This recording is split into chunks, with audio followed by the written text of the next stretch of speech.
We're going to go to Jeremy, Shelley, Patty, and Ken before the show ends. I found it here on page 5 of the Mayo Clinic. And it says that the may cause asthma, severe wheezing, may make conditions worse if you take the flu vaccine. Also, Guillain-Barré syndrome, history of, may cause the symptoms of this condition to return. It'll make immune deficiency worse, cancer worse, human immunodeficiency, HIV worse, leukemia, lymphoma. Hey, you like all these things? I mean, vaccines, folks, if you just read the inserts, but see, they think you're idiots. They have little vaccine guys in white lab coats up on TV go, it's wonderful. No one's ever been hurt by a vaccine. Lying. And then here it is, Dallas Morning News. Districts get tough on immunizations. Will turn away some. Then I saw an article in the Statesman going, kids are submitting, 90+% have taken their shots. You will be arrested if you don't. Total lies. You'll be arrested for truancy because they will falsely kick you out of the government camp. Here's another one. H1N1 flu vaccinations could be here by end of the week. Austin Daily Herald. They're making the regular flu shot mandatory, but it's not mandatory. By the way, somewhere in my stack, I'm going to try to dig it out. I covered it yesterday some. They have mainstream British news with one of the inventors of the vaccine saying it doesn't protect you from cervical cancer and it can actually kill you and you shouldn't take it. Morally coming out against it. You'll never hear that on our news. They'll just have liars like Dr. Dina Dell will get up and tell you it's wonderful and good for you. I want to get into some financial news, then back into your calls, and more on the economic stimulus package. They're admitting, the White House had their pundits on CNN and MSNBC I was watching this morning going, well, we know it's unpopular to call it stimulus too because we've already taken trillions, but $400 billion's been paid back. No, they give trillions to the banks. They then loan the money back to the U.S. at interest. I mean, that's how the scam works. And then in some cases, they pay the money back.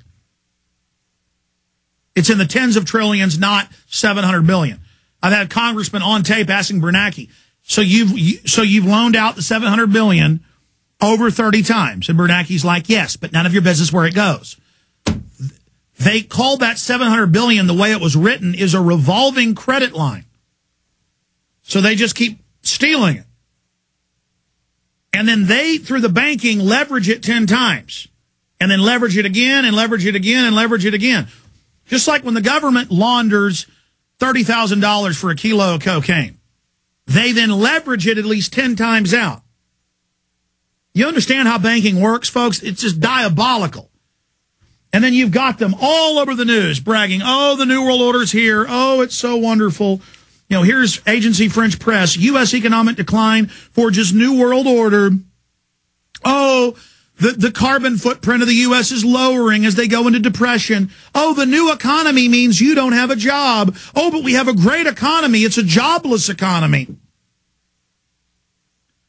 I couldn't believe it 2 years ago when they said they were going to kill the dollar and set up a new SDR. You'll still have a dollar. It just won't be the world reserve currency. That means it's dead. You'll have regional currencies that are all randomly set every morning by the central banks to whatever with the insider trading gives them the biggest profits. The private banks that engineered the Ponzi scheme are now bankrupting the planet with an even bigger Ponzi scheme and giving themselves godlike power. But why not? If a convicted 14-time con artist, swindler, mercenary from Serbia can come in and take over a giant prison in southern Montana, and then even after it comes out, the city fathers say, we love him, we love felons, literally to my face. We don't care if he's a criminal, he can run things, and we're going to lock the town up and make money off of it. Why not have foreign offshore banks raping us and setting up carbon taxes? It makes my head spin. I mean, we've got to get angry and say no to all of this. But instead, corrupt government people from Hardin, Montana, to Austin, Texas, to big cities like New York City, to beyond, they're bought and paid for.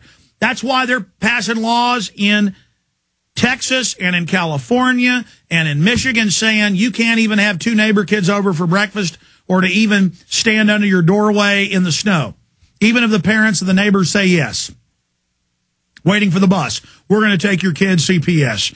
You can't sell eggs on the street corner.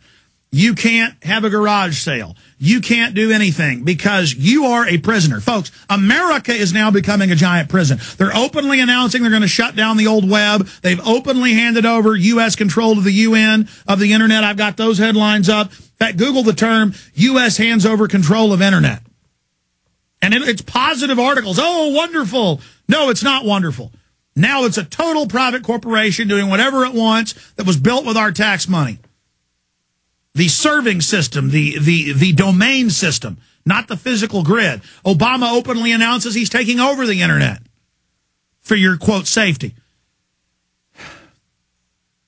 But now they're openly saying they're beginning the phase out of the dollar. The world is moving out of dollars. They're not buying as much dollars. No wonder gold is up above $1,017. When it dropped down to $990 something, Ted bought a bunch of it. And he can sell it to you $20, $30 in the market under what it is now. Now, a month ago, he was selling it to you at $900 an ounce. You didn't want it then. Now it's over $1,000. Do you want it at 900 and something? I wanted to bring Ted up. Ted, what is it like for you to see open North American Union being announced, to see open world government, to hear openly that they're killing the dollar, to just see all this happening? Well, it's a saddening thing, especially considering the fact that I have children, and now my wife's step grandchild is going to have to live through this. It makes me just, it gives me such a sickening feeling in my gut. But then I'm watching it right here. I mean, what do we have? We had 200 banks that had failed already this year that are on the books, at least another 100 more before the year is over. We just have a complete collapse of the United States dollar and its value. I mean, right now the dollar's down again. It's at 76.64. I mean, there just is not a lot of bright light on the horizon. And with this economic system that we have to take on more debt in order to bail out our problems. How is that ever going to help us? It just cannot help us. And Ted, the entire economy, the numbers came out, as you know, last week. Manufacturing, even light manufacturing, dead. They allow putting a hamburger together to be listed as manufacturing. I mean, I know putting videos in bags and shipping them to people is a manufacturing credit we've got here. Putting hamburgers together is a manufacturing credit, and that's even down. 245,000 people lost their job this month. I mean, more and more and more. And they say, oh, the new recovery means the foreign banks get rich and you're homeless. It's... What you're saying is that the Federal Reserve System is bailing out their friends. They're moving the money into the accounts, and they're moving away as the banks become examined. I mean, it's just ridiculous what they're doing. If you're not part of the good old boy club, your bank gets shut down. Unemployment numbers that the government's reporting now is up to 9.8%, up from 9.6%. That's right. I had some drunk pro-war guy in Montana tell me that the government had saved the banks and had taken all banks over. No. The big regulators from J.P. Morgan Chase, Goldman Sachs, and others on record go and shut down healthy banks and insurance companies and feed them into their mouth. The zombie banks are taking over the country. That's right, and we're getting a bigger and more wide complex. This military-industrial complex that you always hear about is becoming bigger and more powerful. Why do you think the President of the United States wants to give the Federal Reserve System more power? It's because he's being directed to do so. And that is going to destroy the value of our dollar. It's going to destroy our economy. It's going to just absolutely exactly, Ted. And while the average person is busy loving Obama or hating Obama, he doesn't matter. He's a puppet. He's a nobody. That's the point, Alex. Obama's not any different than George Bush. I mean, we have more war than we had when he came in. He said he was going to end the wars. I mean, look at all the different things that he promised. The whole thing is a house of cards. These people that are put into the presidential's office are just puppets to this military-industrial complex that I'm referring to. It's not like the person that we have elected as an official to represent us has really any say-so in the first place. But he serves as a distraction. They can build him up and make a big media spectacle out of it and then destroy him. And I watch CNN. Every report is about Latinos being discriminated against or blacks. Everything is about balkanation and division. And it's so disgusting. Bottom line, folks, you need to get into silver and gold. Ted, briefly, silver's way up, gold's way up today. Tell people where it's at in the market. We'll put the graph up on screen for prisonplanet.tv viewers.